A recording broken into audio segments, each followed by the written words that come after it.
This is a capsule, and we're going to talk about today's news, my friend.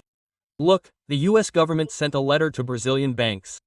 Oh, man, this is going to be bad, huh? It's the same thing we talked about yesterday, right? Before applying Magnus to the other Supreme Court justices, the US government decided first to make OFAC work properly here in Brazil and sent a letter asking Brazilian banks what they're doing to ensure the OFAC's enforcement, right? The sanctioned list here in Brazil. Those who don't do things properly could be fined, right?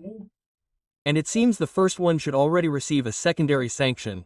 Banco do Brasil Americas, the US subsidiary of Banco do Brasil, right? Let's understand this case here. This news was suggested by Lara Larier, a right-hander with curly hair. Oh, and Larry, and several others. Thanks to the people who suggested news on our website, vice-oa.com. And thank you for watching our video. If you like our content, please like it and subscribe to the channel, okay? Well, the US government questioned banks in Brazil, not just Banco do Brasil, okay? All banks in Brazil received a letter. That's what I'm telling you. Go on, things are going to be ugly, my friend. Here, look, the notification would be the first step to determine whether Brazilian institutions are complying with Trump's decision. The measure comes after Eduardo Bolsonaro complained to the US Secretary of the Treasury. So, that was yesterday, on the first day of Bolsonaro's trial. All banks received a letter from OFAC, from the Ministry of the Treasury, right, from Scott Bessent, asking what they are doing to enforce OFAC here in Brazil. Here, look, Brazilian banks received a letter this Tuesday, the 2nd, from the US Treasury Department, questioning the application of the monopoly law. The OFAC statement, a beautiful little letter from OFAC, the Office of Foreign Asset Control, which belongs to the US Treasury, asks what actions have been taken or are being taken by institutions to comply with the sanction imposed on Supreme Court Justice Alexandre de Moraes, right? In other words, the banks have to say, no, what did you do here? Oh, I did this, I did that, I don't know what. Quote, and yeah, that's a problem, right? The notification was sent on the first day of former President Jair Bolsonaro's trial. Moraes was affected by the Magnet Act and was therefore included in the list of those sanctioned by UFAC. Therefore, banks cannot do business with Alexandre de Moraes. No business whatsoever, right?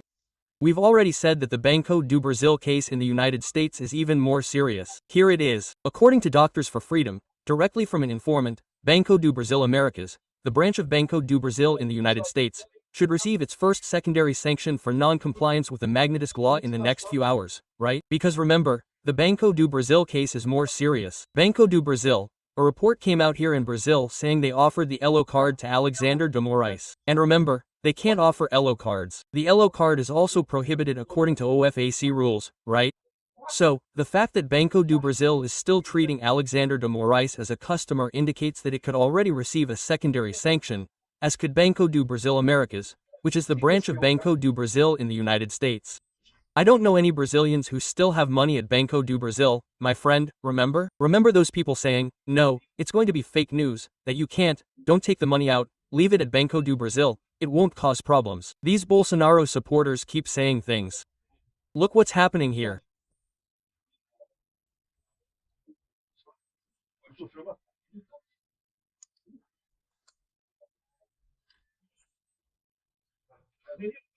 Anyway, Banco do Brasil in the United States could face a series of sanctions, right?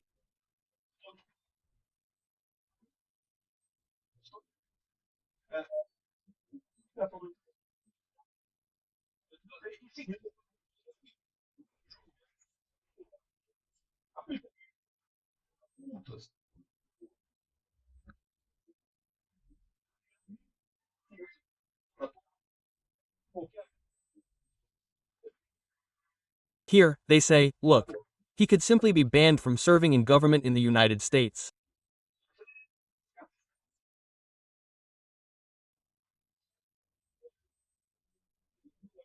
Again, this is what I always say. People here in Brazil insist that that the sanctions don't apply here in Brazil, and they really don't. The sanction isn't here in Brazil. The sanction is in the United States, right? And Banco do Brasil is first on this list because it's the most obvious, right?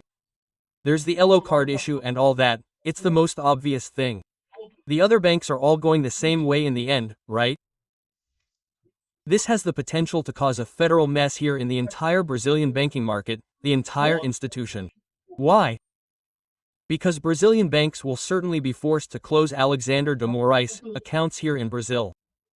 And then what will happen next? You already know. Dino will say he can't close Alexandre de Moraes account here in Brazil because it's prohibited, because the law, the Constitution, prohibits closing the account of a Supreme Court justice. There's nothing like that in the Constitution, nor in the Consumer Protection Code. We've already clarified here that the Consumer Protection Code, in fact, guarantees that anyone can be denied service at any institution. However, when it comes to risk and capacity and that kind of thing, the institution may have criteria for accepting or rejecting a person as a client. So, logically, you can't refuse a client, I don't know, because they're color X or YZ, or because they're ugly or pretty, or whatever. You can't refuse a client because of that, but you can refuse a client. For example, a bank can refuse a client if it deems they pose a high risk of causing losses to the bank. It makes perfect sense. That's in the Consumer Protection Code, and the entire case law is very clear on this. You can refuse a client if you think the risk of that client is too great, and it has to be, right? It makes perfect sense, right? So, in other words, yes, Banco do Brasil and any other Brazilian bank can refuse Alexandre de Moraes. What's going to happen next? Well, the Supreme Federal Court is already completely ignoring the law here in Brazil. Law doesn't matter anymore. Logic doesn't matter anymore. Nothing matters anymore. They're going to force banks to maintain Alexandre Moraes account. And then, my friend, that's going to come from this is going to come from below, right? So, what happened? Just look at what Folha de São Paulo says here. The measure would include the use of credit card brands, MasterCard and Visa, for example. It's not much more than that. Hey Folha, you're putting here what Brazilian banks understand about the OFAC list. That's not the reality. It's any credit card brand that's operated jointly, right? And that includes all of them. For example, including all credit cards, even UnionPay, that Chinese brand that people talk about, uses the same payment infrastructure as credit cards. I've explained this in other videos. And the credit card, it has two legs. The customer's side, you have these various brands and things like that, various banks, right? Yeah, but the other side, which is the merchant's side, is much more unified, and it's so you can pay with any card on any machine. And then, in the end, that part is also sanctioned, right? And so you can't do that. It's an American company, and if you disrespect that, you'll be sanctioned. So, no credit card can be issued to Alexandre de Moraes unless it's a fully Brazilian card, which doesn't actually exist, right?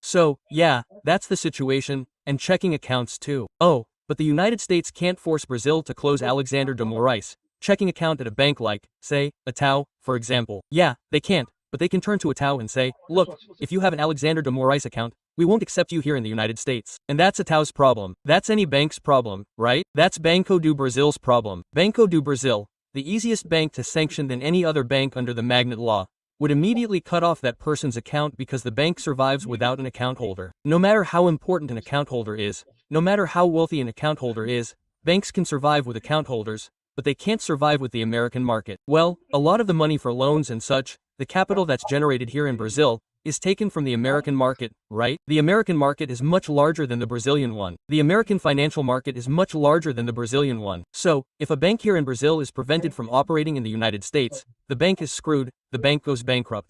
So this is the situation we'll see. The Supreme Federal Court forcing banks to maintain Alexandre de Moraes account and banks having to deal with this situation in the United States. Where will this end? I think the only alternative is to stop all the Brazilian banks from going bankrupt. The financial system is in ruins here in Brazil because of Alexandre de Moraes, because of the people who did there in 2022, right? Oh no, because Lula is a Democrat. What's the problem with electing Lula? A corrupt drunk, right? What bad things could happen? That's what bad things could happen, right?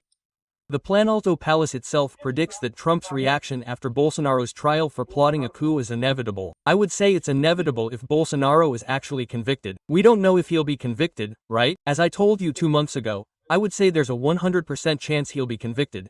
There was no alternative. Now I have my doubts about whether he'll actually be convicted, but I don't know. It could be.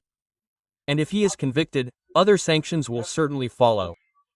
The folks here at Brazil 247 are saying that other Supreme Court justices, that among the options being considered is the application of the Magnitsky Act against justices from the first panel who vote to convict Bolsonaro.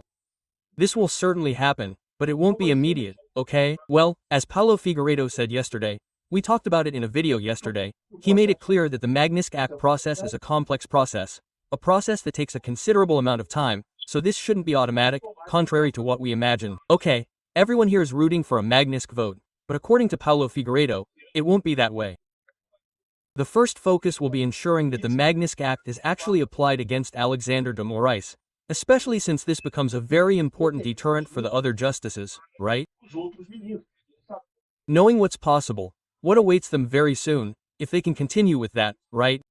And remember, there are other investigations, right? Paulo Figueiredo talked about a law institution linked to a minister that would be for concealing assets, and I don't know where.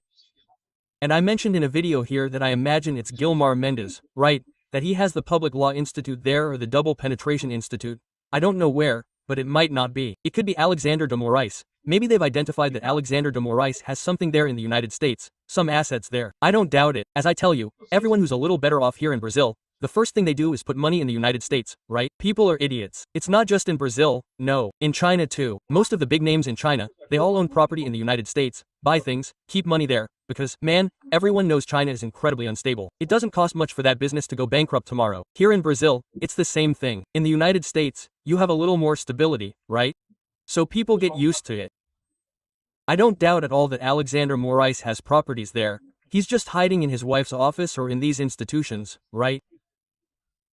Anyway, we'll see what happens here with this and the next steps. But, look, the letter arrived. There must be people in the banking system, in the Brazilian financial system, terrified.